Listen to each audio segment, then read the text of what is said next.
I think just to start, before I introduce myself, this slide is a lovely one for you here tonight, and we're constantly bombarded by even today in the paper. One day it's bacon, next day it's red meat, causing cancer, not causing cancer, and it's a really difficult one. Huge amount of publications, 24-hour news cycle. It's really very, very difficult. So what I've come to realise over many, many years of doing this, we almost have to go back.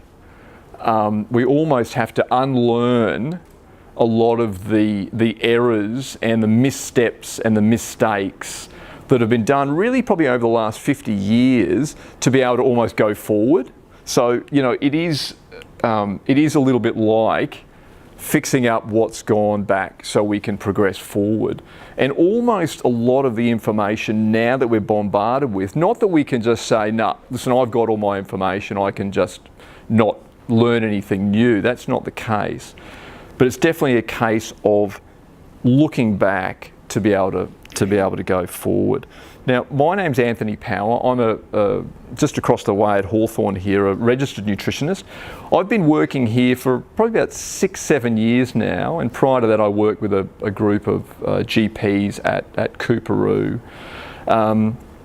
So I do see patients privately, but I thought to start, for a motivator for me and maybe a motivator for you as well, to start off 2018 by getting out of my office and trying to talk to talk to patients, but also the public as well, because we're not winning the battle. We're not even winning the war of not so much the war of evidence, but we're not even getting any runs on the board, I suppose, given we're an AFL club, in terms of telling our patients and the public the right way to go. Everyone is really confused about the right way to go. So looking back is not so much, you're not going to walk out of here and I'm going to put you in a horse and buggy and tell you to eat liver and kidneys and all that. It's not about being, eating in an old-fashioned way, but we definitely have to be contrarian, and we really do have to go against the crowd if we're to be healthy in today's society. And the reason for that is the Australian Dietary Guidelines, which is put together every 10 years, which is a really thick tome. It's a big, really dry document. And it tells us what we should drink and eat and how much fat, how much carbohydrates a day. And this document says that 80% of us, 80% of us, are going to be overweight or obese in the general population. So out of, say, 50 of you here, 40 of you are going to be unwell.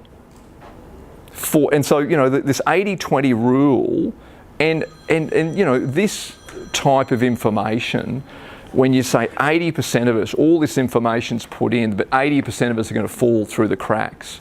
So in terms of the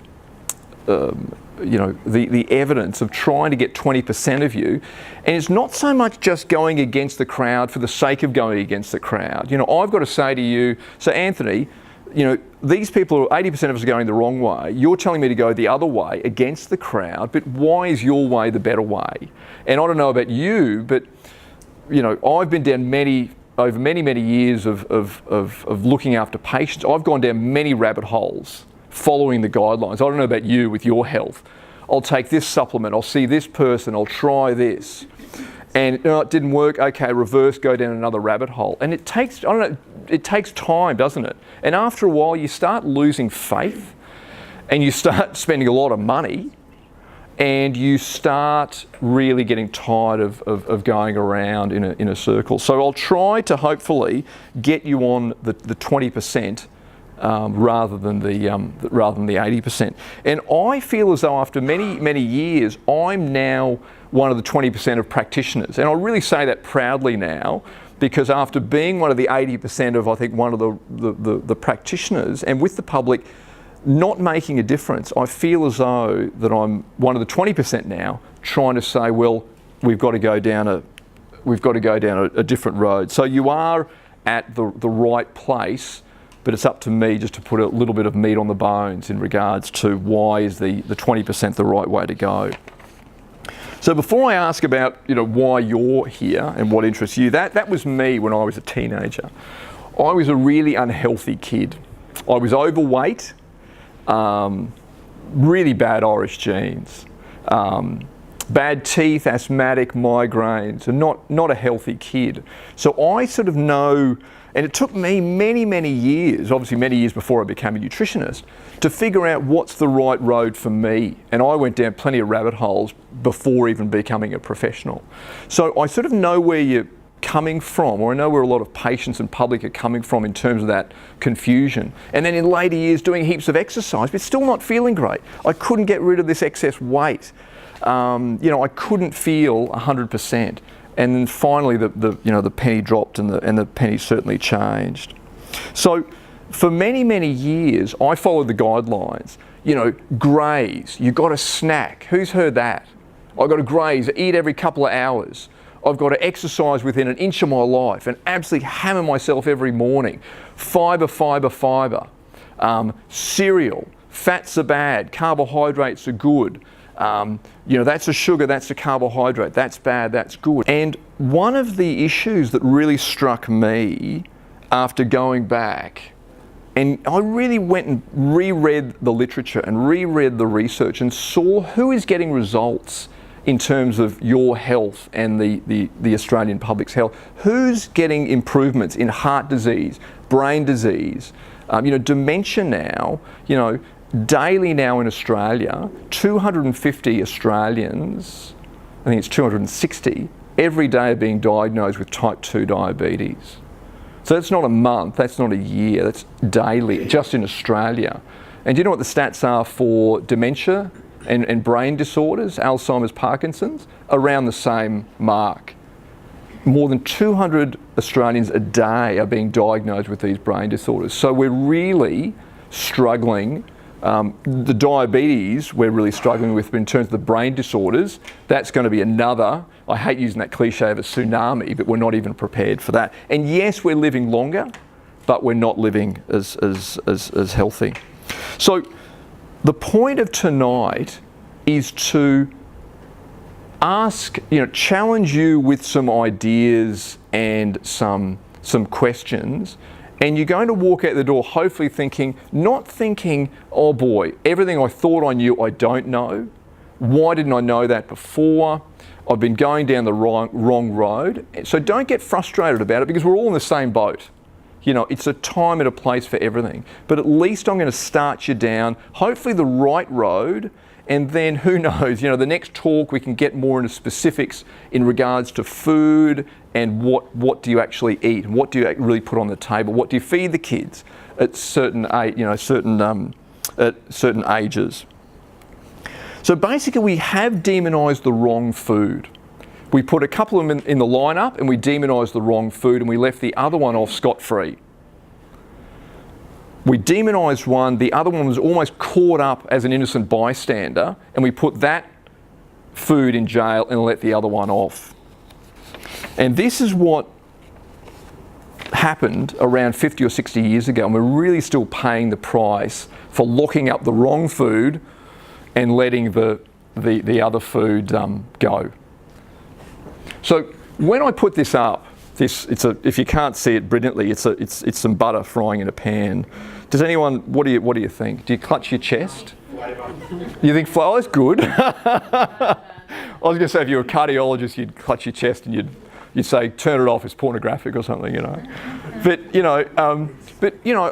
mate, again, it depends where you're up to in your journey. But you may think, fat, weight, unhealthy, heart, brain, diabetes, or whatnot.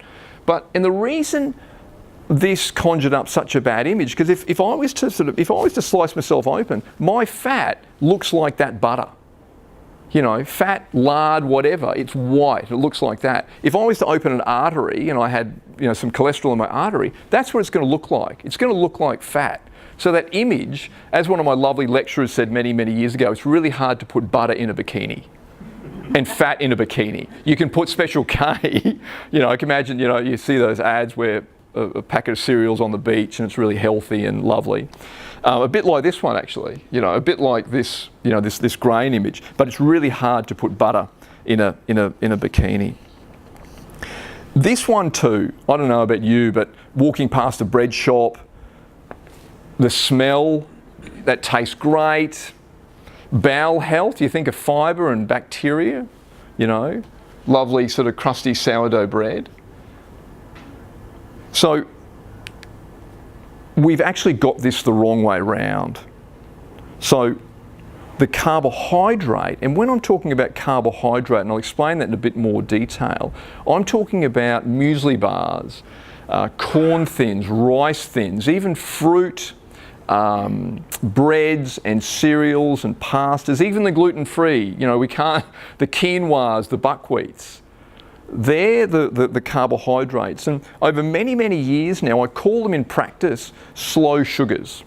And I'll explain this a little bit. You might say, but hang on, Anthony, what's the difference between a carbohydrate and a sugar? And I'll explain that in just a moment.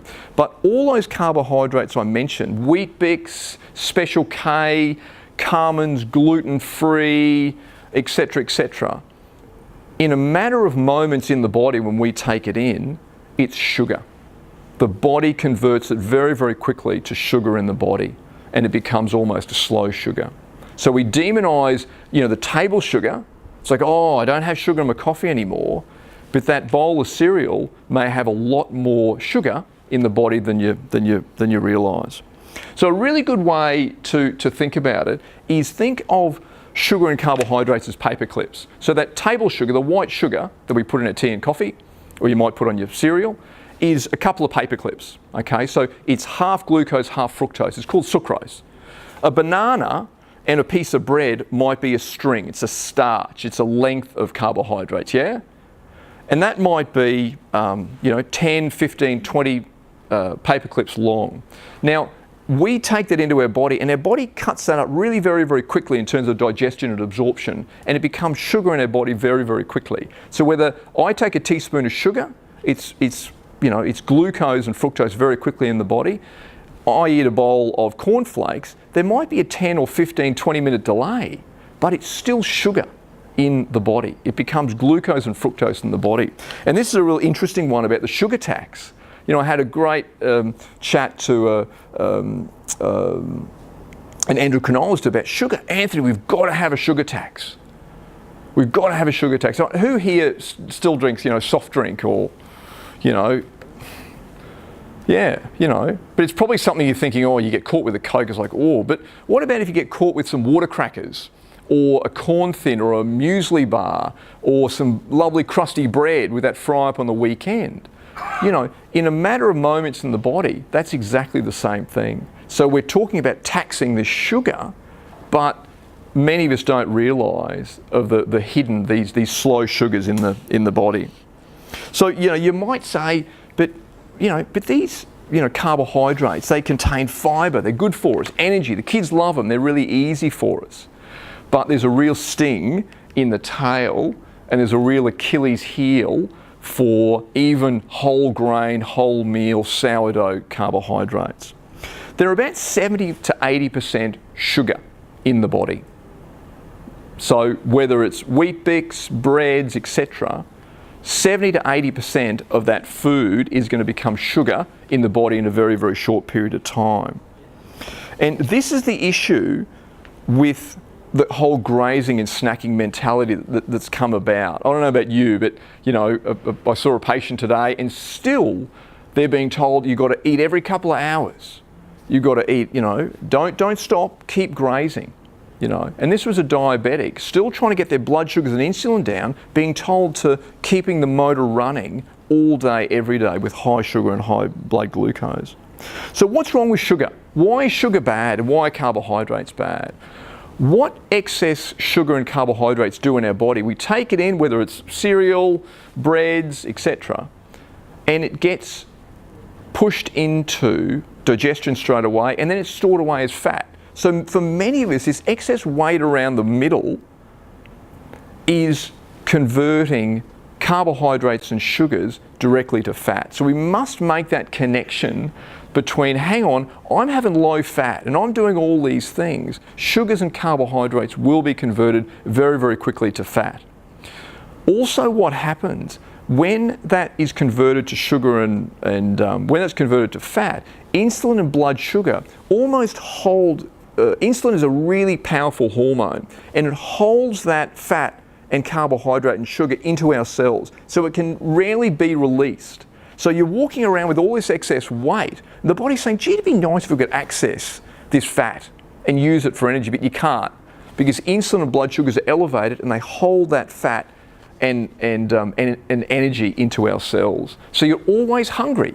This is why you've got to snack every couple of hours. You go up and then you go down. So it's a real sort of boom bust mentality. You're hungry, you have a big feast of carbohydrates, you go up, the body grabs that carbohydrate and sugar, slams it into the cell, and then you go down, and guess what happens?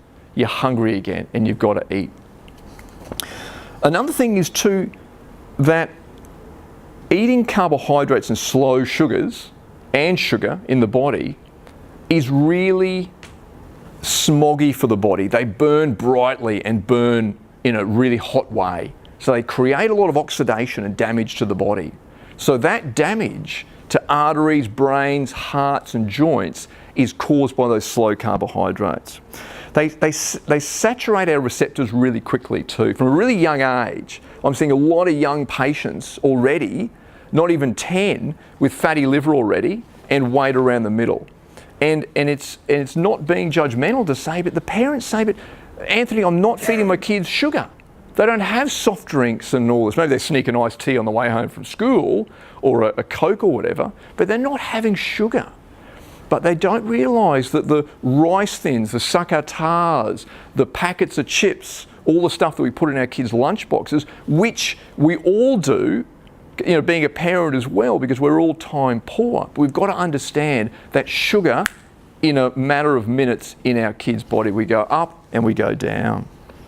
And this includes fruit as well. Fruit always gets a bit of a free kick. We always say, oh, it's fruit, fruit, fruit. And a lot of us go out of the frying pan of packeted stuff and we go into the fruit salad, dried fruit. And have you seen, like, fruit is big now, isn't it? Apples, bananas, everything is huge. And fructose and fruit sugar doesn't get a free kick either, because fructose is strongly linked to non-alcoholic fatty liver disease, fatty liver, and putting on weight. So fructose doesn't get converted via insulin or blood sugar, it gets converted directly to fat in the liver. And you'll say, hang on Anthony, whoa, you're talking about fructose, fruit sugar, turned into fat? You're not talking about fat? No, I'm not talking about fat. And excess fructose as well loves to niggle and damage cholesterol. And it's interesting that pre-diabetes, where you go to the GP and your blood sugar might start going up, a little bit of excess weight, your GP is going to say, hey, your blood fat is starting to go up a little bit. You say, oh, okay, what, do I cut down on my fat? And the GP goes, no, I want you to cut down on your carbohydrates. So those carbohydrates are being converted into cells, the fruit is being converted into fat as well, and it almost starts leaking out into our bloodstream. So those triglycerides, or blood fat, starts being picked up in blood tests, and that is caused by carbohydrate, not fat, which is really a confusing one for many, many patients. So why is sugar bad? Sugar is sticky, sugar is acidic, sugar loves niggling, which is why long-term diabetics will get kidney disease, eye disease, macular degenerations, etc., brain issues, and cardiovascular disease, because sugar loves niggling. It loves sort of, niggling the body and sticking and almost cooking joints. So a lot of patients who may have joint issues as well, ligaments, anything made of fat and protein in our body is going to be niggled at by excess glucose and excess slow sugars, carbohydrates in the body. So joints, ligaments, that you're thinking, oh, it's just age. I'm getting old. When they open patients up, all these joints and ligaments are yellowed and damaged. It's called glycation, which is really very, very interesting. So just having a quick look at this. Now, Sugar, in terms of its rating, table sugar I'm talking about now, so you know the stuff you might put in your tea and coffee, it rates about a 65 out of 100. Okay, 100 being seen as a moderate. It's going to push your blood glucose and insulin up about 65 out of 100. Okay, it's seen as moderate. Now, if you have a look at this, and I don't know about you, but for years and years and years, don't have rice, but you have basmati rice. Basmati rice has actually got a higher, will push our blood glucose and insulin up higher in our body than table sugar, which means we're going to put a lot of smog, a lot of irritation into our arteries, pressure on our heart, pressure on our brains, but it's just rice with the Indian meal. And hang on, I'm quitting sugar here, but you're not. You're actually having something that's actually worse than sucrose, worse than table sugar. And interestingly enough, 150 grams of basmati rice with your Indian, which is not very much, is up to 10 teaspoons equivalent of table sugar in your body. So your body has got it goes up, your body's going, what am I going to do with this? I'm going to store it away as fat. When we run out of storage space, what does it do? It starts pushing it back into the bloodstream and we start becoming pre-diabetic and diabetic. It's interesting too, a banana right down the bottom there is 62. So sucrose again is 65. So you're thinking, oh no, Anthony, it's fruit, mate. I'm saying it's almost identical. I have a few teaspoons of sugar, I have a banana, the same smog and irritation is going to occur in my bloodstream. And a banana, for instance, is about 6 teaspoons of sugar, because bananas now are huge. Cornflakes, 93. The one that kills everyone and me with my Irish genes that I used to love is potato, mashed potato, 96. So it's a third higher than table sugar in regards to the impact it's causing of blood sugar, insulin, and damage to our body. Interesting enough, in the middle there, apple juice is 41. And you might think, and this is how apple juice and fruit juice got away for so long, because it only pushes our blood sugar up and insulin up to 41, mate. So that's okay. But remember, fructose, what happens to it? It's converted, it bypasses the usual pathway and it gets converted directly to fat in our liver or around our middle here. So this is why the fruit juices and the fruit, can't get a free kick. Now, going back about 50 years, our fat intake has remained reasonably constant, or it's actually fallen a little bit. Carbohydrates has gone up, protein has stayed reasonably static. But what's the first rule or the first bit of information we get when we open the paper or we open at the doctor's surgery or somewhere? Reduce your fat. Yeah, go low fat. You're eating too much fat. Cut it down. We've been doing that. We've been doing that for 50 years. We've been heeding the advice and we've been doing it really well. So why then are we becoming more diabetic and brain disease, etc., inflammation is going through the roof? So everyone says, cut your fat down. We've been doing it. So if anyone says to you now, reduce your fat, say the runs are on the board there, we've been doing it for a long time. What's been going up has been carbohydrate. This is an interesting one too here.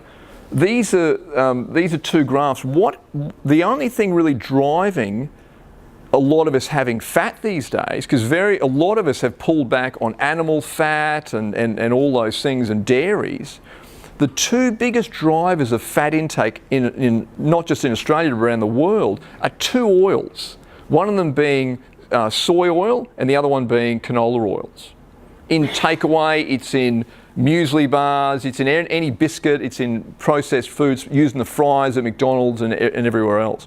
So if we took those two fats, those vegetable oils, out of the equation, fat would be downward trajectory, really, going downwards.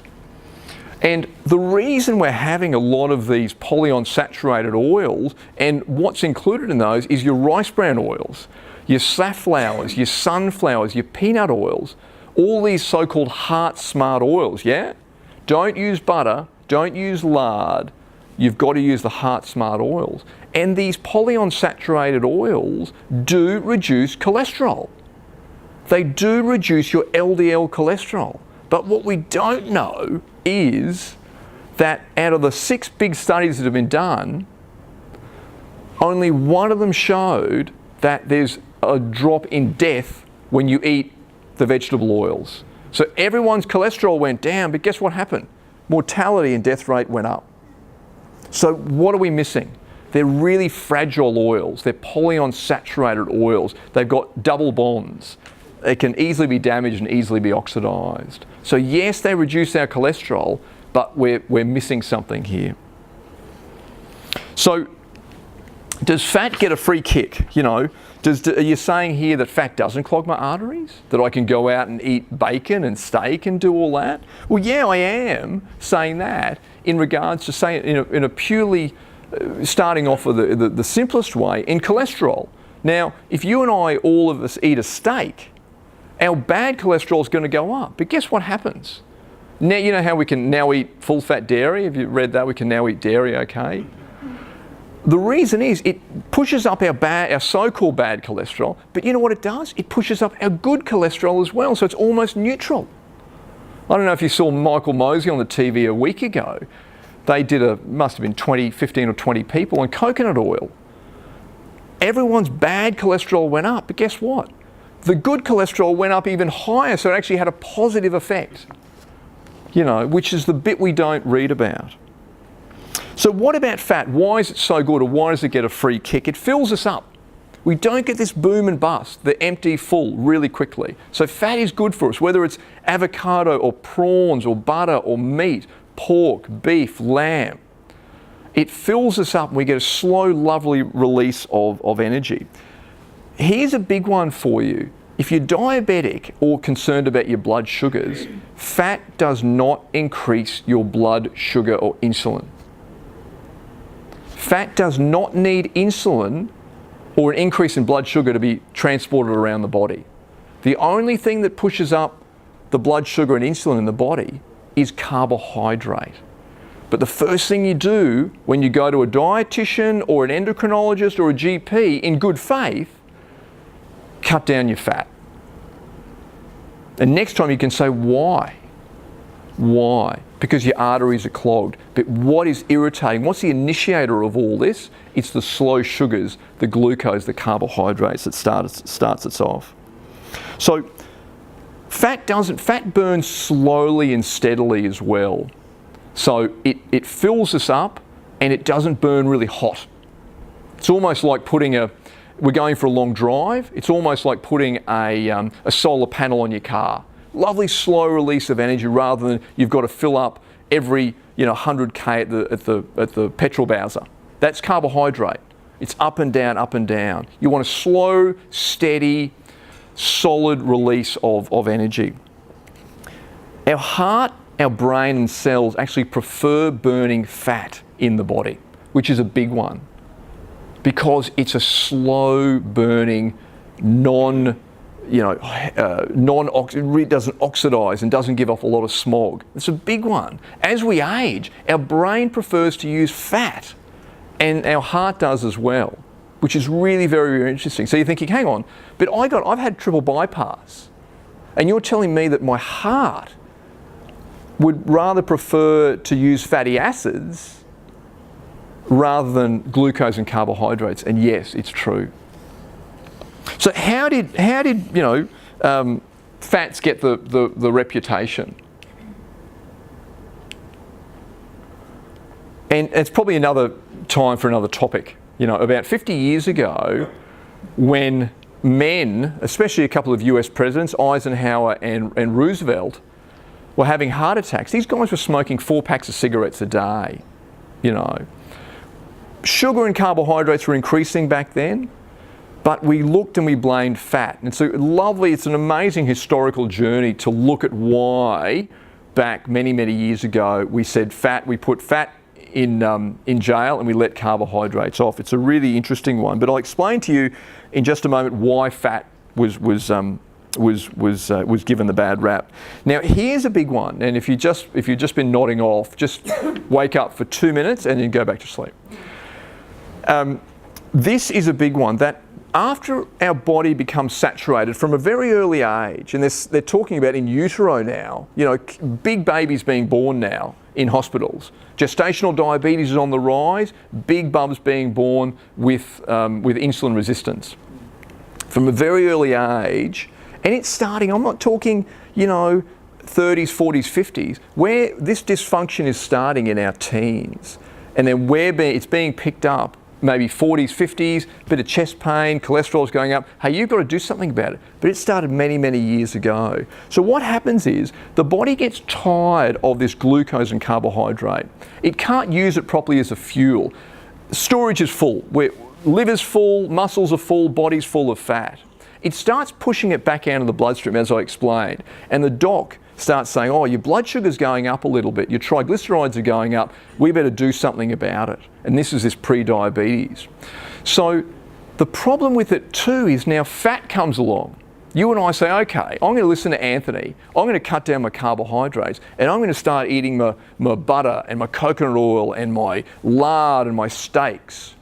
Fat comes along, you know, in good faith and says, hi, I'm here to save the day. I'm here, I can get straight into your cell, I'm a safe fuel. And you know what your body does? It's almost like carbohydrates sort of gone to a nightclub and been rowdy and the bouncer said, nah, you're all out. You know, like a footy trip. So, oh, hang on, I just turned up, and then I get out. You know, everyone's ruined it. And that's what fat does. Our cells become so saturated and dysfunctional, inflamed, fat comes along and says, I'm here to save the day. It's all good, out. And it pushes fat as well into the bloodstream. So we've got circulating blood glucose, circulating insulin in our bloodstream, and fat's in there as well. And this is the worst combination. It really is like whether it's Ninja Stars, and I remember saying to our boy, Dad, I don't know if people are going to know what Ninja Stars are, but you could also think of bits of lava or those really spiky sea urchins going through your body. And this is how fat got the bad rap. And this bits of fat, bits of insulin, bits of glucose floating around our bloodstream, causing hypertension, niggling our arteries. So our arteries start constricting. Hypertension, high blood pressure. It starts niggling the endothelium. Increased cholesterol, narrowing of the arteries. It starts niggling our kidneys, our brain, our eyes. You know, one of the biggest things with increased blood sugar is eye conditions as well. So we've got those three things, you know, coursing around our body, banging around, doing so much damage. And this is what happened in the 40s and 50s and 60s. The scientists looked under the microscope and what did they see? You've got fat in your bloodstream. It's the fat that you're eating is causing your heart disease and your brain dysfunction and your hypertension and issues. But what initiated the problem at the start? Those slow sugars or carbohydrates. So fat gets almost caught up in the almost sort of collateral damage. And this is an interesting one too, because you might say, listen, Anthony, you know, I eat whole grain. I don't have any of that, you know, the white breads and all this business. I'm having wholemeal, whole grain, multigrain, etc., etc. This one study here looked at patients eating 4 or 5 different types of bread over a period of 2 to 3 hours. And have a look at the graph. They're almost identical. This is an increase in blood sugar and an increase in insulin in terms of putting on weight, causing inflammation, being put away as liver fat, irritation throughout the body. They're all the same. They're all the same. Hang on, I thought you said wholemeal and whole grain are the way to go. It becomes sugar in the body, it doesn't matter. It might be a little 5-10 minute delay. Some of them have got a higher peak than the others. And it's interesting in this one study, you know what the authors said? White bread's going to be the worst, right? I don't know about you, but I'd say $100 that white bread is going to cause a higher spike of smog in my body, and then boom, it's going to slam it down. You know what the worst was? Wholemeal. And do you know why?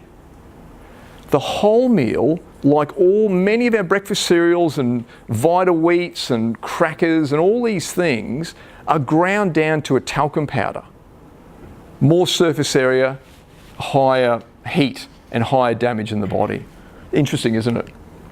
And we all go for the multigrain and the sourdoughs, etc., etc. There may be a little bit of extra mineral and vitamin, yes, I'm going to give you that. But in terms of the majority of damage is being caused by this excess blood glucose, excess insulin. Because insulin doesn't get a free kick as well. You know, insulin, many of you may not know, if you're type 1 diabetic, over many, many years, having too much insulin irritates smooth muscles in our body. And that's also going to lead to an early death. So insulin, in some ports of call, they think insulin is actually more inflammatory than blood sugar, which is very interesting.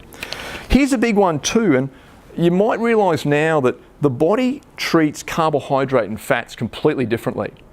So you and I might go to the supermarket and might say, okay, I'm going to have a steak for dinner, or I might get some muesli bars, and look at the comparison. This one's got X amount of kilojoules, this one's got X amount of kilojoules. This one's got more kilojoules, so obviously it's going to make me fatter and put on weight.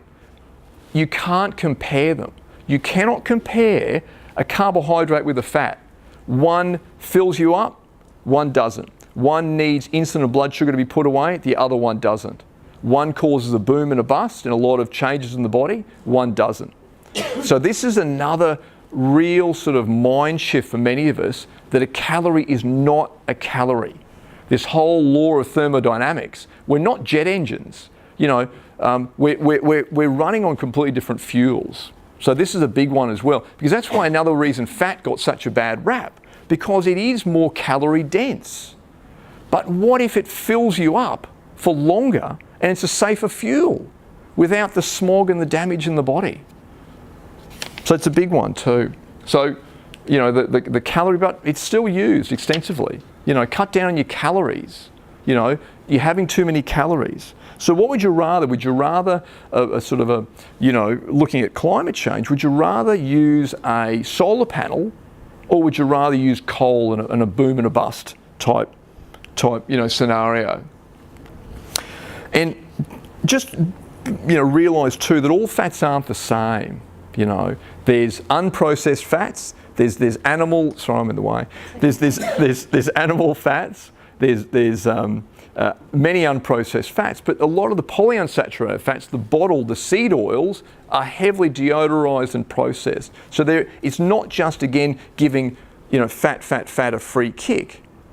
Because one thing, if you go along and you're insulin resistant and you're not in great shape, and you go from carbohydrates to fat, your blood test might go off the scale. And your doctor is going to say, whatever you're doing, stop it. Oh, but Anthony said to eat fat. You can't use any fuel. You can't use carbohydrates, you can't use fat. You've got to, they're mutually exclusive. And this is the big problem in today's society. You think of all the takeaway food and all the food we're probably going to have for dinner tonight. Fish and chips, steak and chips, roast and mashed potato, burger and chips, pizza. What is it all a combination of? Fat and carbohydrates. It goes into the body and the body goes, I can't do it. I can't juggle both. It gets it all and pushes it all out in the bloodstream. So it's almost mutually exclusive. And we're told you've got to cut down on your cakes and your biscuits and your chips and your takeaway. If we're almost to choose, it's almost like a choice. Well, if you could choose carbohydrate, but it's a boom and a bust fuel and it's really inflammatory. So would you be better off choosing fat that might fill you up and it might not give you as much heat and damage in the body? So I'm not telling you can just go away and the old stereotype of the old Atkins diet that you can go and eat whipped cream and bacon.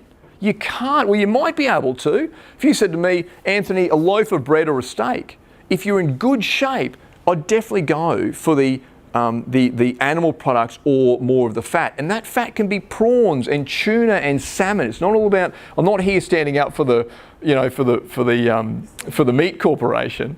It can be a variety of fats. And I'm talking about full fat dairy as well, your cheeses, and all those things as well. But seafood is a big one that we really forget about.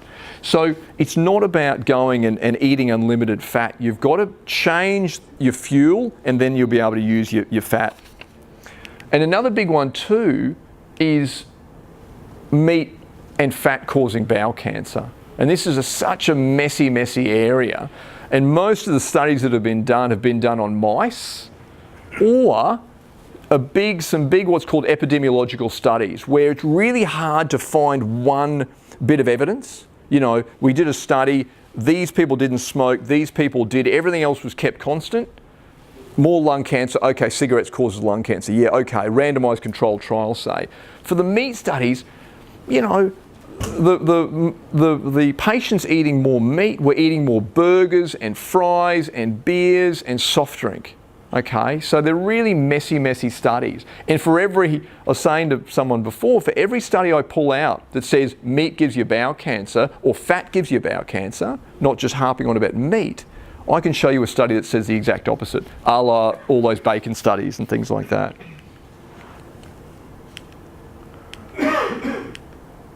So just finally, it's a big, and it's human nature as well for us, that if we're not getting the results from the mainstream medicos and the mainstream hospitals and the mainstream therapists, what are we going to do?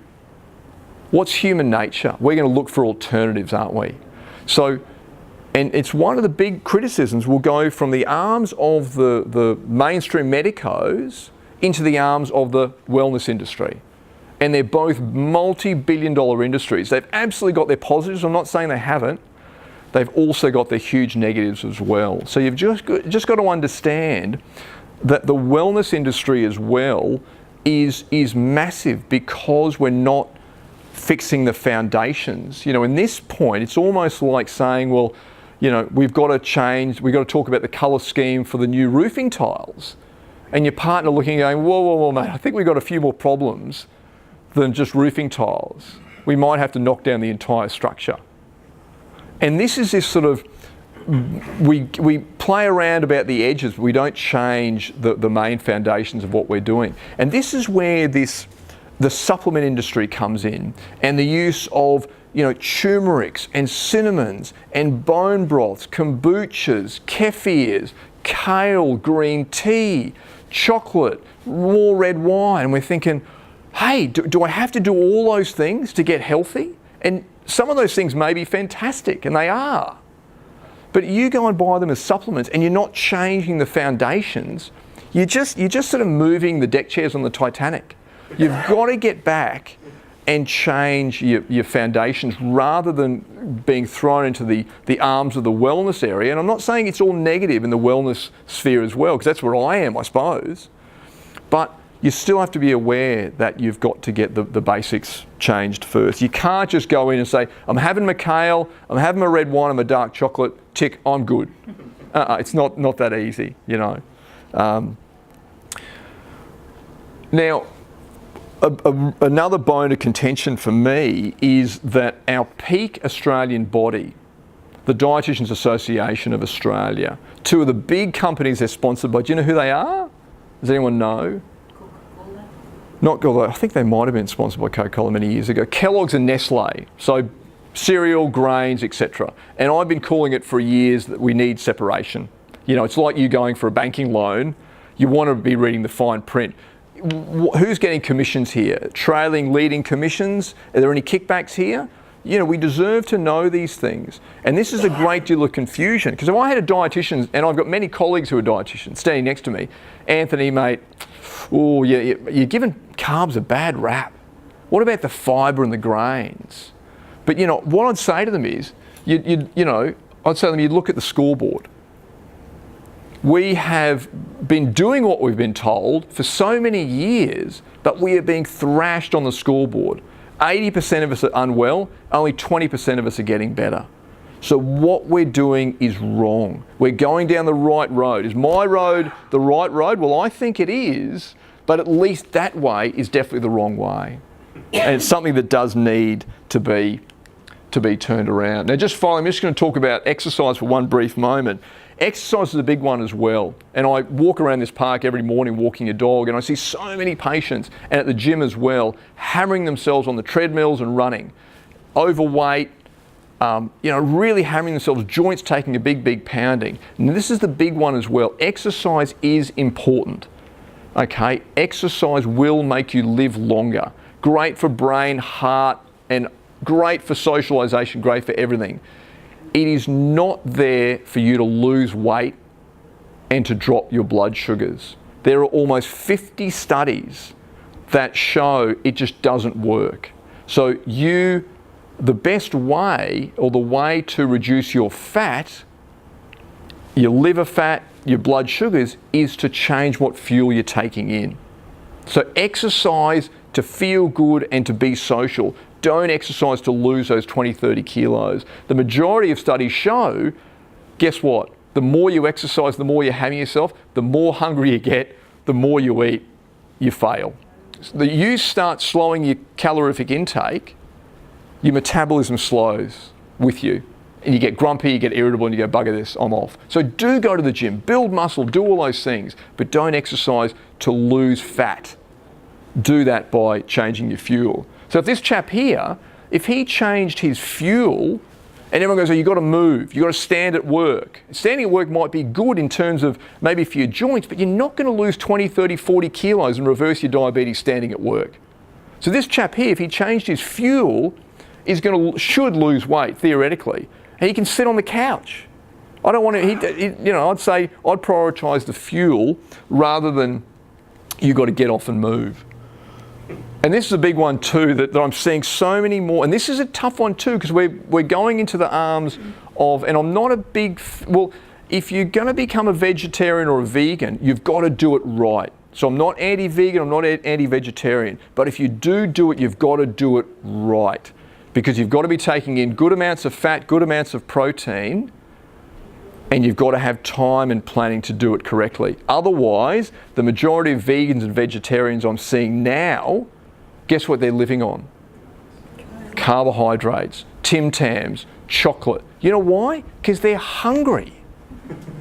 They're hungry. They're having a big salad for lunch. And what happens at 4 o'clock?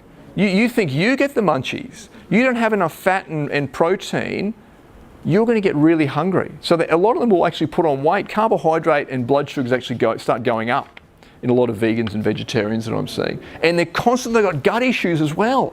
Anthony, I'm eating mountains of legumes and grains and my gut is really not bad because it's bloody hard to unwrap all those legumes and grains. So, but again, we think we're doing the right thing because I want to get healthy, I want to look after the environment.